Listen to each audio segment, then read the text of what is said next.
know what time it is. It's the Epyon Royal podcast. It's your boy, Captain Jack Daniels. If it slips, it grips, baby. Beezy's in the house. We got Young Boss over there, dripping with the sauce. And the water and the slobber. Shout out to Bulldogs all across the world. Bulldogs' problems are our problems. Bulldogs matter. We're getting in this bit. Introduce yourself. I have somebody to my left. Go ahead, co-host. Short and sweet, salt donut. Doug Peters. Doug needs to speak louder. And to my right, Gang, what's good, everybody? It's your boy Nando, aka Illuminando, aka your granddaddy. ooh, What's good? and we In in this here. thing. And you know what time it is. It's the Epyon Royal podcast, episode 4. Today's an extra special day. Doug has acid reflux. Always have acid. Always. You good, bro? You pregnant? Permanently. And we're starting a little late. Feeling With great. that being said, today's a little different. I didn't feel like picking the topic. And since there's more than just me involved, take it away, guys. What are we talking about? All right, cool. Yeah, we had a couple different ideas in mind, and the one that we kind of decided would be the most conversational.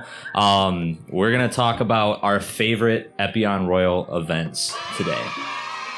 So everybody's personal favorites. So because I'm the one that picked the topic today, we're going to hear from Tim first. You're going to take a second, and I need you to think about overall, what was your favorite Epyon Royal event?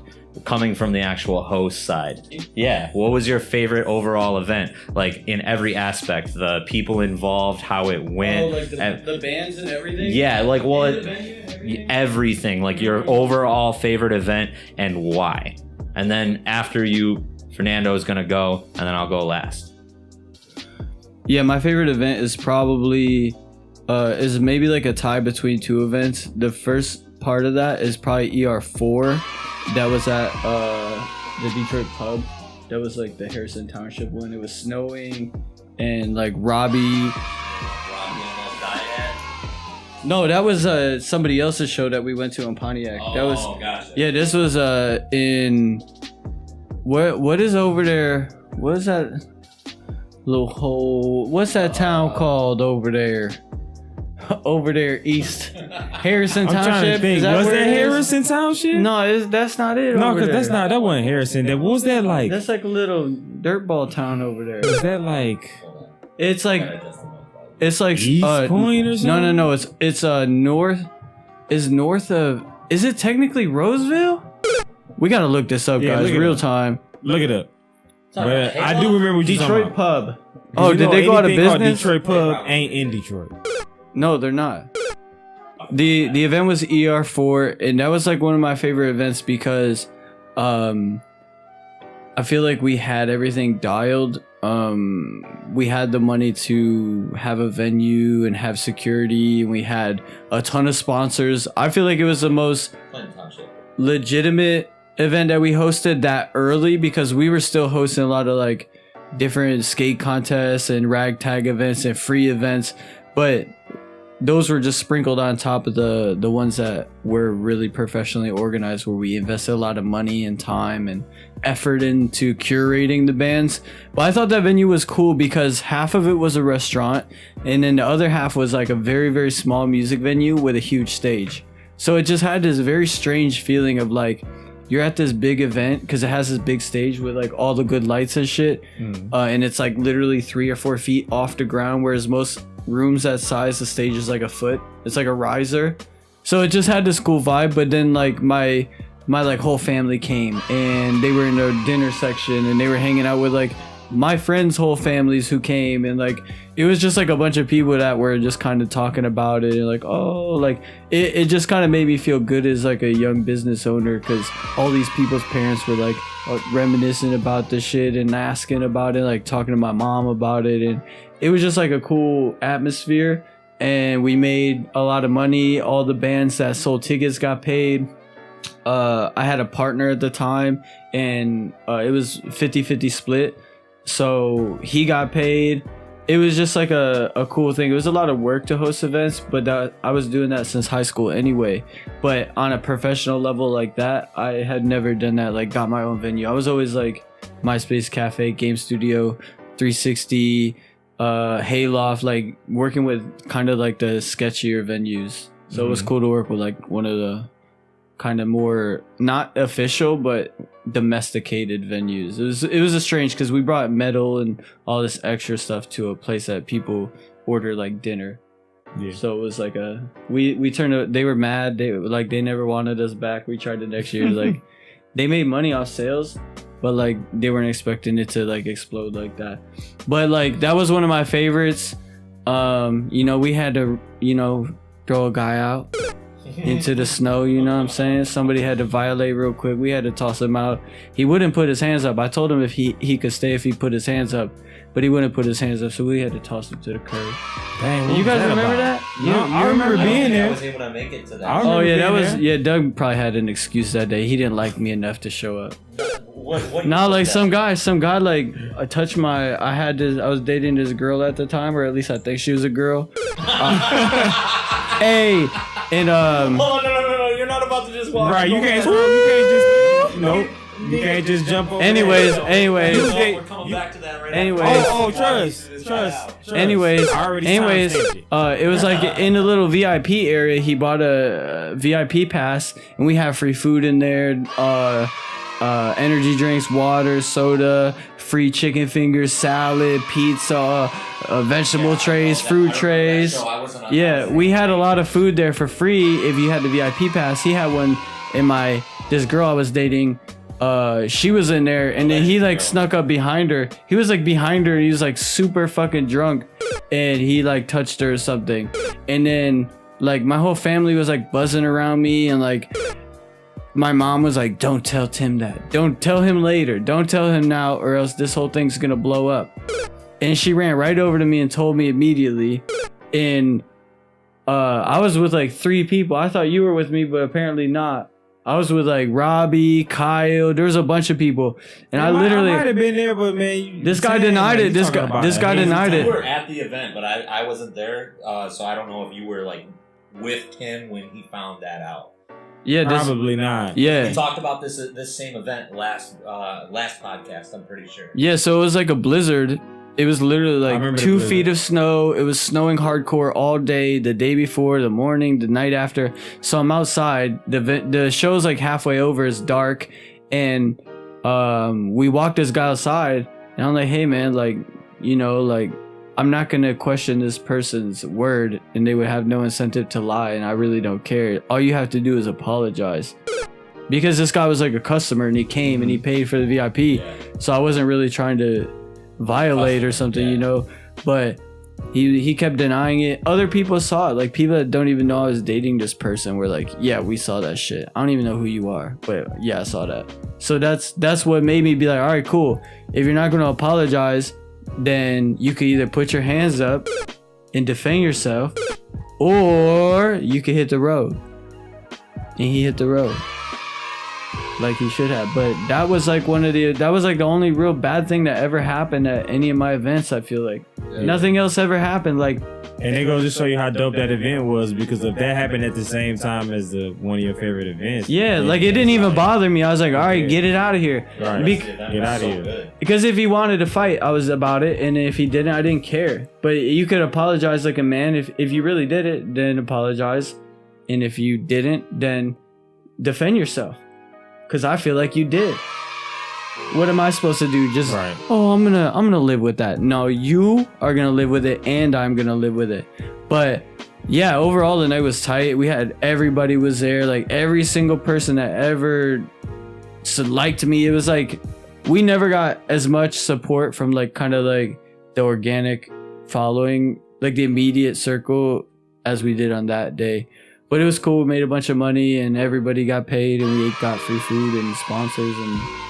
But the second event was ER7, because that was the biggest show. We sold. I ran the event by myself entirely, 100%. All the bands, all the venues, the flyer design, the VIP pass manufacturing, the ticket printing, every single aspect of that event, to the custom t-shirts for like the VIPs and stuff. I did all that. I designed the shirts, print the shirts, burn the screens. I did everything for that whole show, and we had like 700 people there. Originally, it was supposed to be upstairs in a venue that has like 200 capacity or 250, and then we sold out like a month ahead. And they're like, "Hey, you just want to upgrade to the ballroom? We have a rapper in there. I don't remember his name. He's like not that popular anymore." It was like which Montana. ER was that? Oh, actually, yeah. I That don't. was 7. Yeah, I actually don't want to I say think who it- the rapper's name was. I think I know. It was a group. I think I know. No, who it he's a was. rapper from like a popular group, but he's like not really popular, and he's not popular today either. That's what I'm saying. He was like just kind of, yeah, but either way, he that they had pre-sales for that show. It's like a rapper on a major label, and they pre-sold 10 tickets. So no, I'm serious. I'm serious. That's why I don't want to say the rapper's name.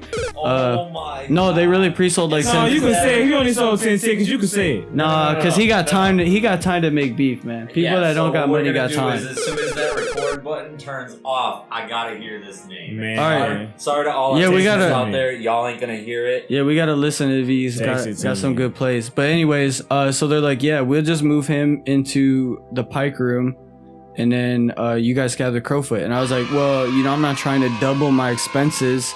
Like, I don't know how I'm gonna sell this many tickets to cover this extra. Rest. And he's like, no, you guys, we're just a complimentary upgrade. You could sell more tickets. And I was like, oh, bet. Because I had a shitload of VIP passes. I had a ton of people asking for them. So I was like, oh, cool. Now I can sell. That was like the first time I sold all the plastic VIP passes. Because I always got 100 made, but I only was like allowed to sell 20. Yeah. But I'm super proud of the fact that I think I have almost. Sorry, I'm like, we have to like shift around to make the mics work. I'm like super proud of the fact that I have every VIP pass that we've made for every show except for Loyalty Fest 1. Can y'all hear me? Check and 1, 2. And ER4, because it wasn't a laminated pass. It was like a paper inside of a pouch. Yeah. I actually have one of these pictures. Yeah, but every other one I've got, and it's hanging. I've got 2 of them still hanging in my car, and then a couple other ones are on a really nice lanyard. But yeah. because I had like every single one that I went to on my keys, and then I had my keys stolen. I had my jacket stolen with my keys in it. Dang. I still have all my tickets from when I was in a band, and all the big shows that I played. I saved one of every ticket. Yeah, you should, but you gotta Yeah. you gotta sit closer to the mic. Well, I moved out of the way because I'm asking the questions today. So this is a good break just because I had a question that I wanted to go on before you. Hold on, but I gotta say the point, the whole point. But basically, this was like one of the events that I hosted all by myself, booked all the bands. I felt like we had the best bands on that show. Some were lame, they're probably not around no more, probably working at IKEA or something.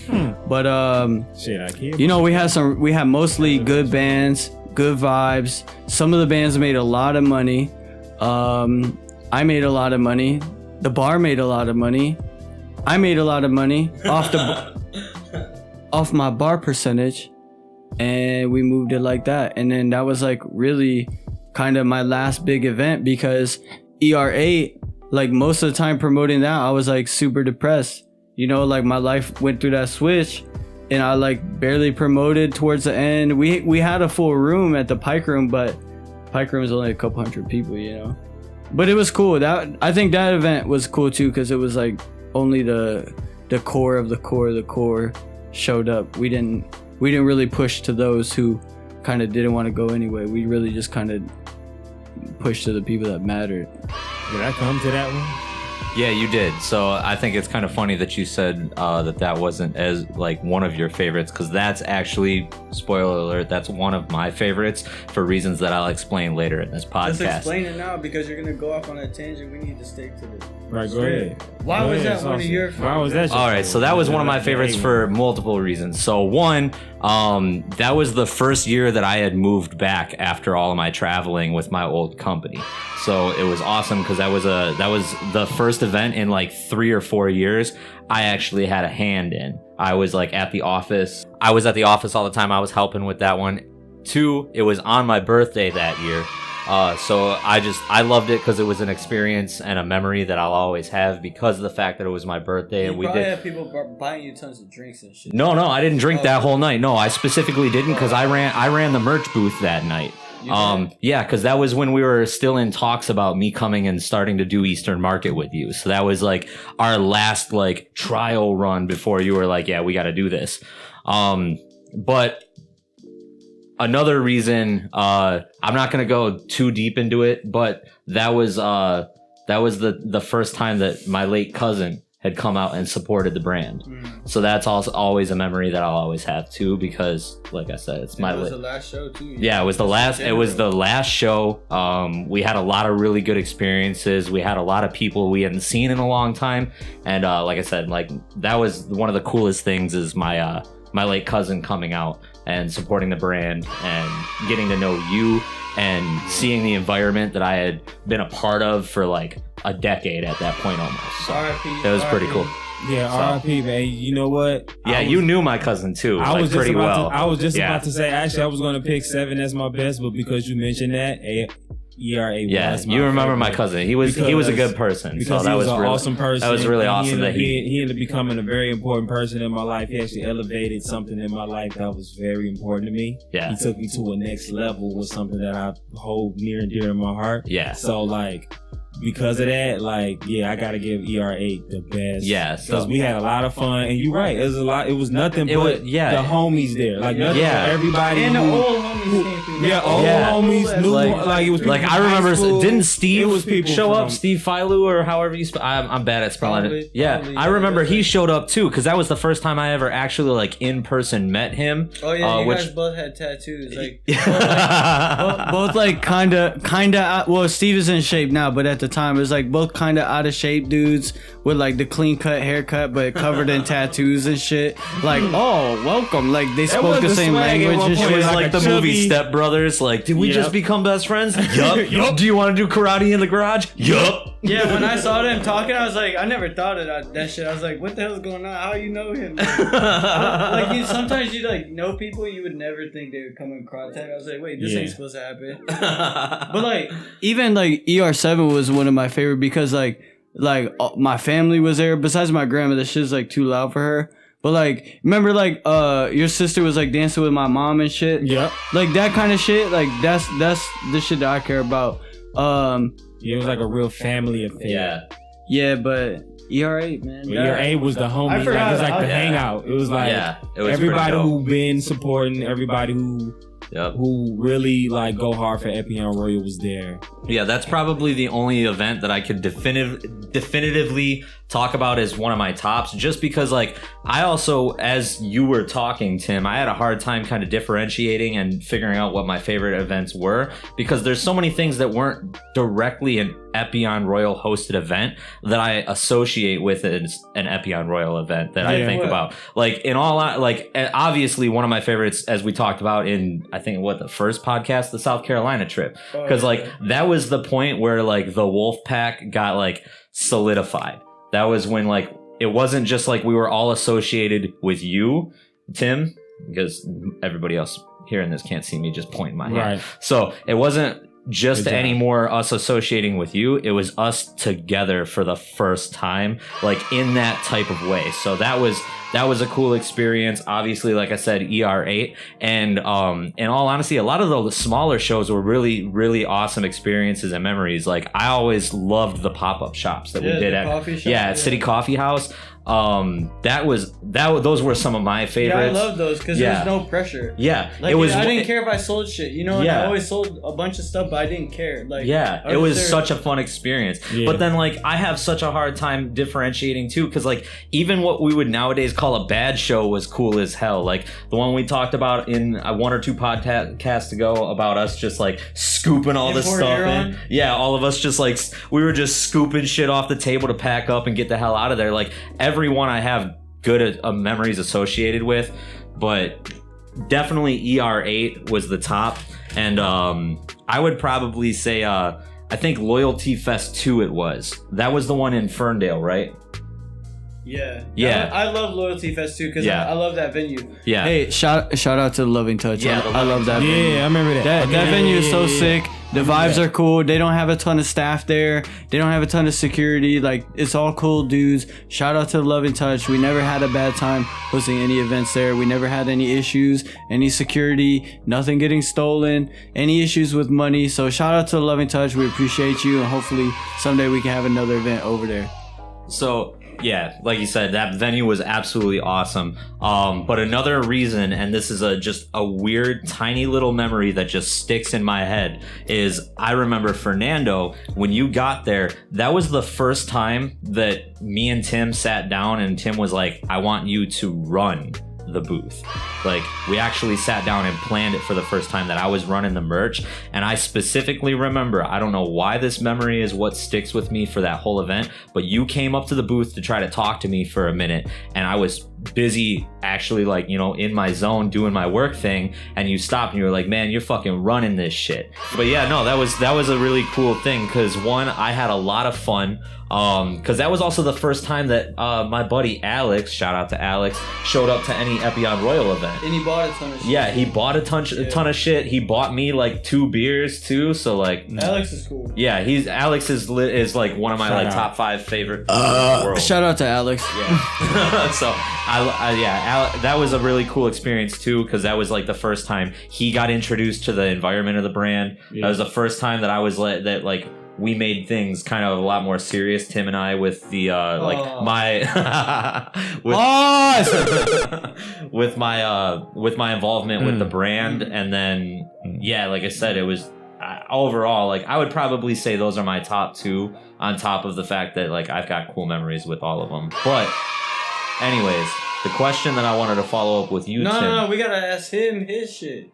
Come on, man. All right. I'll answer the question at the end. All right, so yeah, like I said, Epyon Royal 8 is absolutely the best one, because I do remember, like, we was just really chilling and everybody was having a good time, and it seemed like everything was Everybody just was behind A1. the booth too. Like, Yeah, it was like literally everybody. ER8, we had like 12 people behind the booth. Like, we were not even trying to sell nothing. I like, people were like, oh, you got this shirt in a size large? I'm like, 1 second. And like, then moving I 8 people. Like, Yeah. Moving 8 people around to try to find what tub has the right t-shirt in the right size.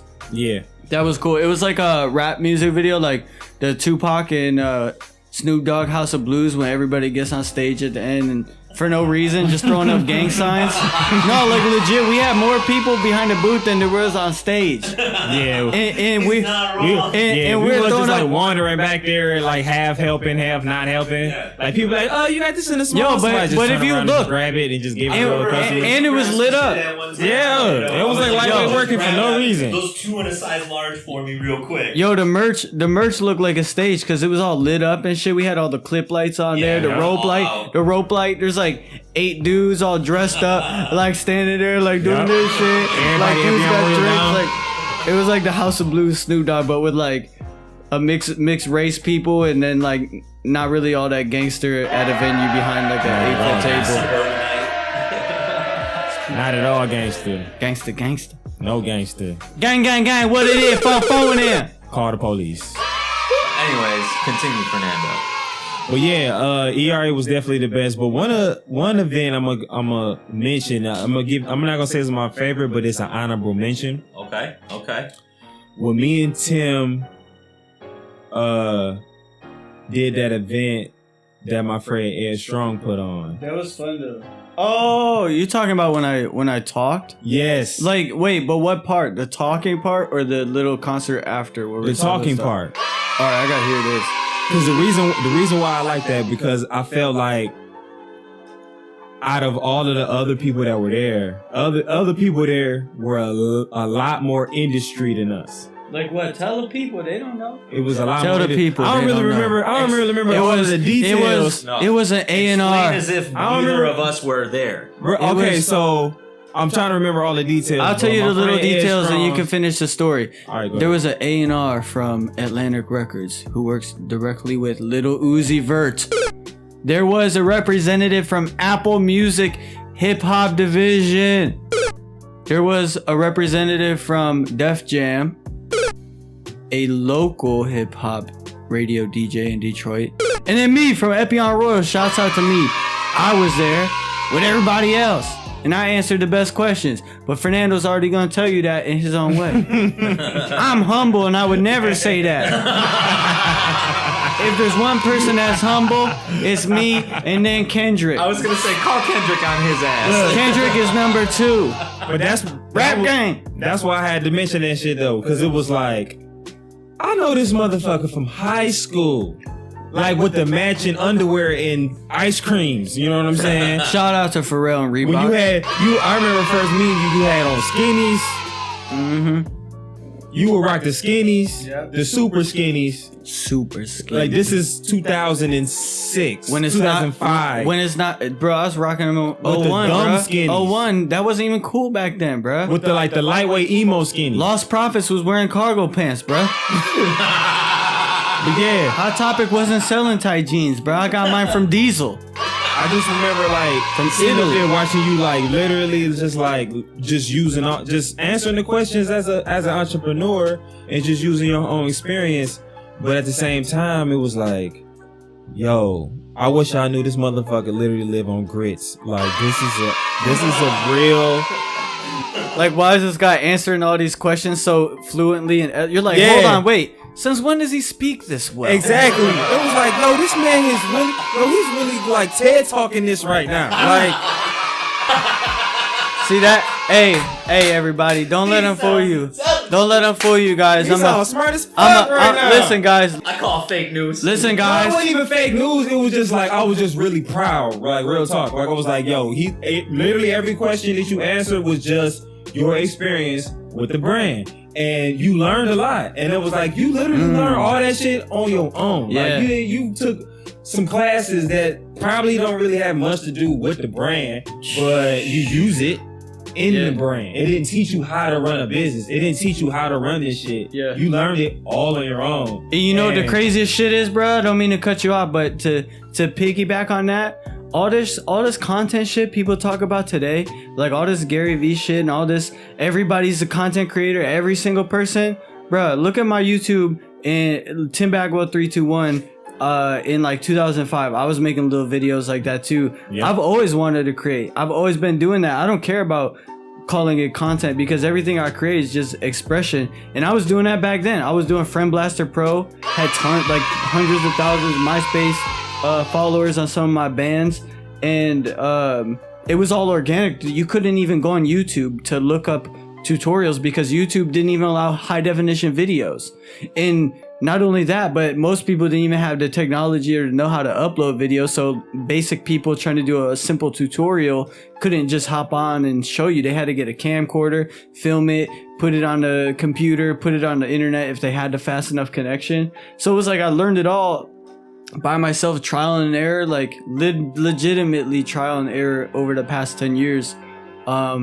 And nowadays there's tons of tutorials, and that's like the YouTube channel Epyon Royal. Like that's most of the videos I make, because when I was coming up I didn't have any help, and if I did, I probably would have loved that person to death, and I probably would have been all over their channel and supporting what they did. So I said, you know what, I'm not gonna make a lot of money from YouTube, and I'm not gonna have millions of subscribers just giving advice how to run like a business, like with your own gumption.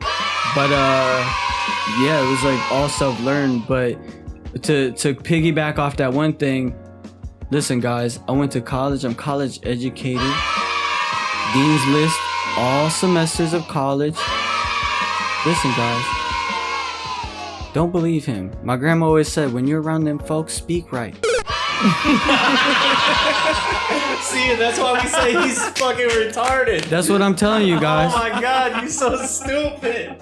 Listen, man. Oh, he did not just say that. When you're around them folks, speak right. Hey, I never been in a room full of so many. Listen. That's one out. I can't. Everybody, Right there. calm down. Listen, man. I've never been in a room with so many cameras, the news, these people that work with big New York companies, California businesses. There was a representative from Apple, bruh. Yeah. Apple.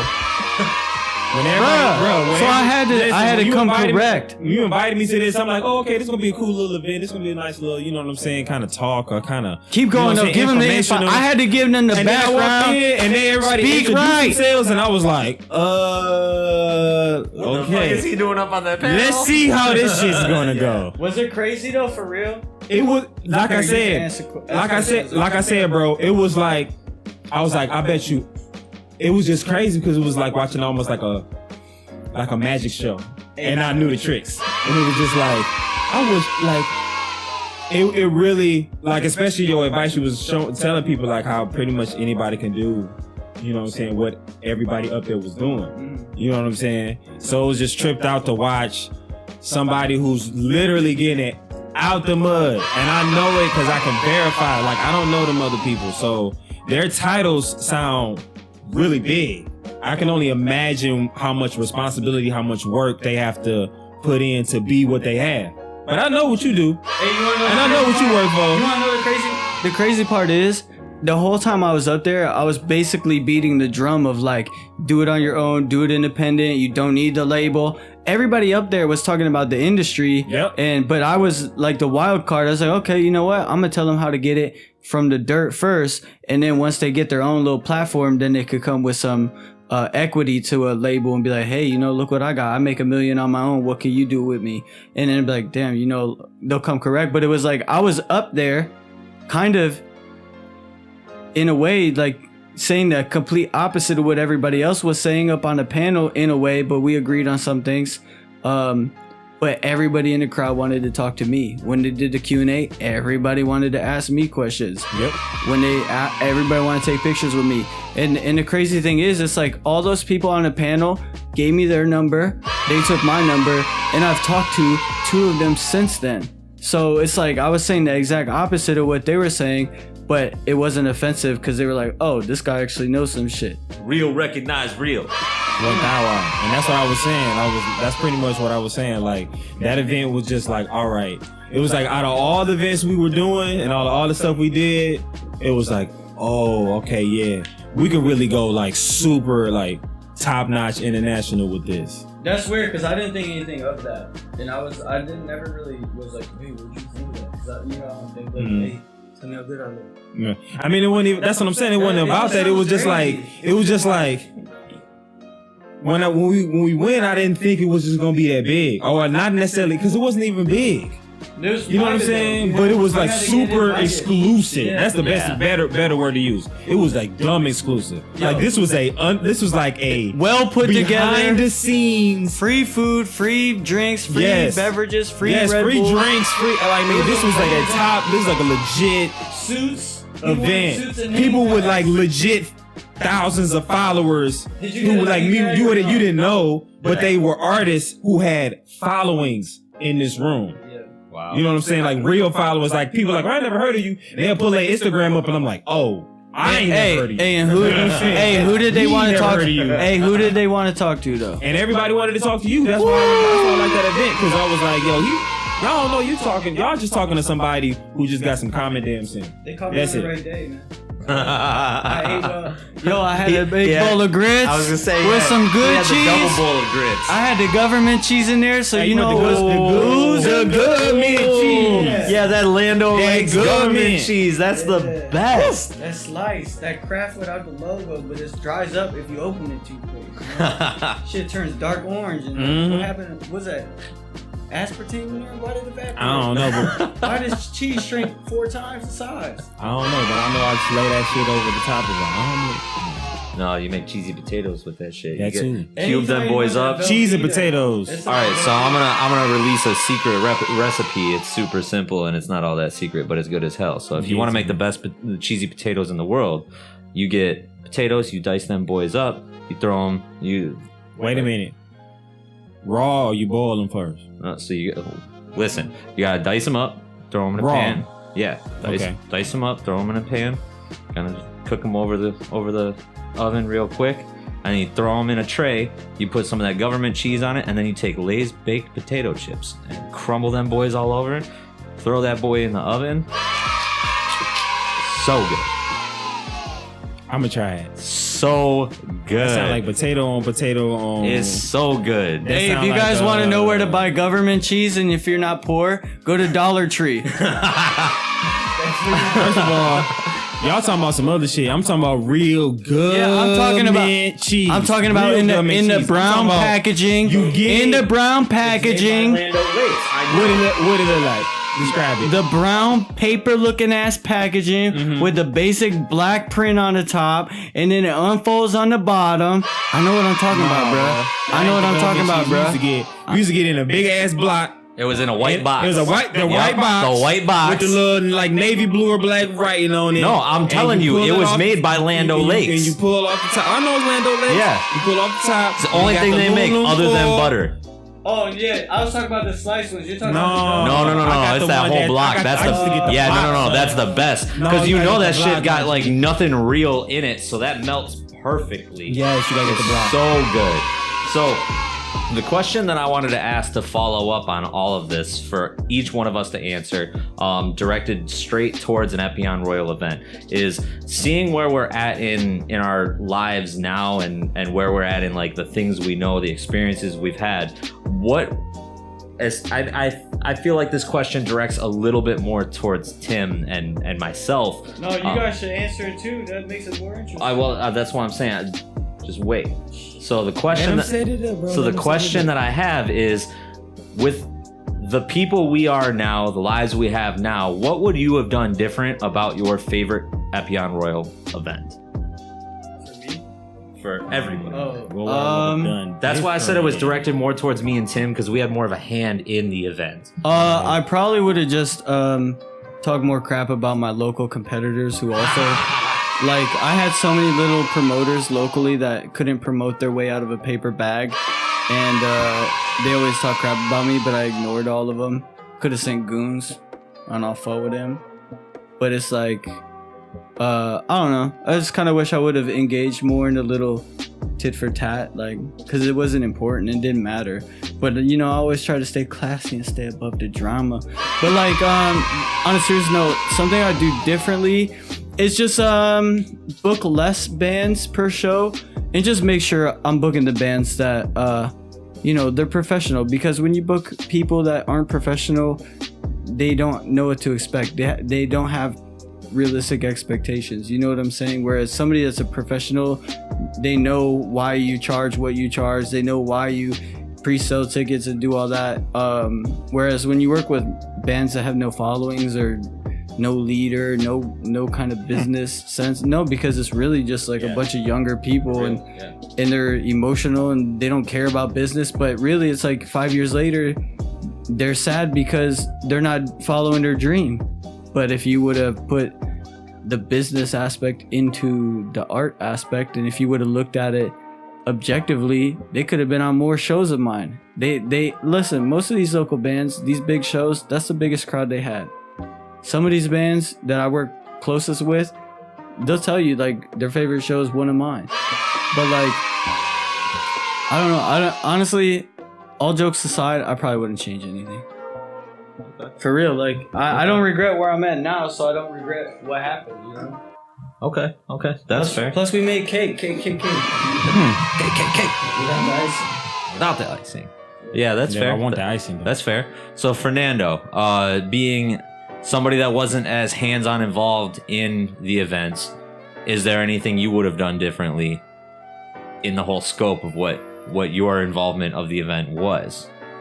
I guess the only thing I would have done differently is just inviting more people to come with me. Okay. You know what I'm saying? Like, just because I'm gonna tell you right now, it's a lot of secret, low-key Epyon Royal fans. Oh They be yeah, like, absolutely. Hey bro, Yeah. can you give me a t-shirt? They're friends with Like, the why people you that like hate Epyon Royal, but they like it. Yeah. So they don't want. They're like closet Epyon Royal fans. Not even just that, just people like, okay, at the end of the day, this is fashion, right? So if we were Nike or Gucci or something, then people would be out loud on my Instagram like, hey, can I get a shirt? You know what I'm saying? But for whatever reason, because we're so local, people like, hey man, can you get a shirt? Like, it's like real passive. It's like real low key. You know what I'm saying? So it's like I realized that just like a lot of other brands, I gotta reach out more, and that's pretty much it. I just gotta invite more people, get more. You know what I'm saying? Reach more people with it. Cause just, I wear it all day, every day. I literally don't go a day without wearing Epyon Royal in some way, shape, or fashion. So I just, you know, if anything, I'll probably just invite more people. But just like Tim said, man, every single like event was just like super fun and then like a really cool experience. So, and then on top of that, we learned so much with each experience. So everyone got better and better and better. And that's probably why ER8 was just the best one, because we had learned so much and we had so many different events before that. So we knew what to expect. We knew how to make it better. All of the lames didn't come. All the hype people came. And it was a dope experience. Awesome. So yeah, I mean, I can kind of piggyback on that with a lot of the same stuff. So the few things I would have changed with, I would say, okay, so I'll look at both with ER8 and Loyalty Fest 2, because those were my two top events. So with ER8, with where I was at in my life, like I had said, I had just moved back to the area after being gone for 2 years. I had traveled. That's when you was in Kalamazoo, right? Well, I was everywhere. I was like in like 3 different cities in Michigan. I was in Indiana. I had even spent a little time in Ohio. That was all in for Journeys? Yeah, it was all for Journeys. I traveled all over. That I think Foot Locker own them? No, that's by a company called Genesco. They own Lids. And then like Johnston and Murphy and stuff like that, and a couple European companies. Journeys is like the stuff that they carry. It makes sense. Yeah. So I was with Journeys for about 5 years. I relocated close to 1,000 miles over a 5-year period. I did a lot for the company. It is what it is. But with where I was at in my life, ER8, the thing I would have done more of is, in all honesty, I would have probably tried to capture more memories at that event. That event, I as good as it was like I said, it was my favorite event. I think me personally, it may be beneficial and may not. I took the event super serious. Like, I think a little too serious. I didn't let loose as much. I didn't hang out with everybody as much. I was like, nope, the booth is mine to run. We're making money, and that's what we're doing. I wish I would have taken a little bit more time to step back and appreciate it, especially with, you know, I don't want to keep bringing it up, but like I said, with like my late cousin and like a bunch of people that came out, that was the first time I had even met some people that were very familiar with the brand, or the first time I had seen certain people in a really long time, and most of those people I haven't seen since. And then with Loyalty Fest, it's kind of the exact opposite. With the second Loyalty Fest, I would have probably taken it a little bit more serious. I did kind of take it a little bit more hangout-ish. There was a band. There was a couple different bands that played that had members that I knew from high school. Along with, like we said, shout out to Alex. That was the first event he had really came out to. I took that event a little less serious. Not that I have any regrets or anything like that, but in general, I think if I would have taken that event a little bit more serious, there would have been some little things that went a little differently right afterwards, that I would have been really, really excited to see what would have happened. But that's just kind of my final thoughts. So the way it's looking, we're right at about 45. We almost at the end. I think we can. Yeah, that's why it's important, guys. Make your discussion. memories, man. Document everything you can, even if it seems annoying to some people. Stick a camera in their face, because you don't know how long you're gonna see them people for, and sometimes those videos that may have been annoying to them of you sticking a camera in their face all the time. Because maybe they're not around. It doesn't matter what they think about it, because they're not here no more. But you don't get to know when those people go. You don't get to know when they come into your life, or when they go, or why they go, or how they go. You can't pick that unless you're a killer. Which is one of the reasons why. You can't do that. You can't do that for everybody, man. I mean, shit. I went to 3 funerals in the last year. Yeah, me too. 3 exactly. And that's the thing, guys. That's why I take so many pictures. That's why we even record this, because we get 100 views usually. The last one didn't do so well, but everybody that knows me hit me up directly. It was like, oh, that's the best podcast yet. So I was like, oh, cool. I think so too. I spent a whole lot of time on that one.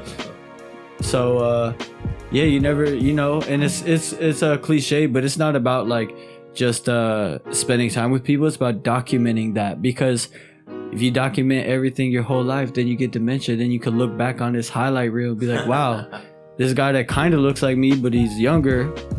Like, why isn't this in 3D? What's wrong? Right. Why isn't this in teleport vision? I'm trying to go there. Why can't I convert this to my VR?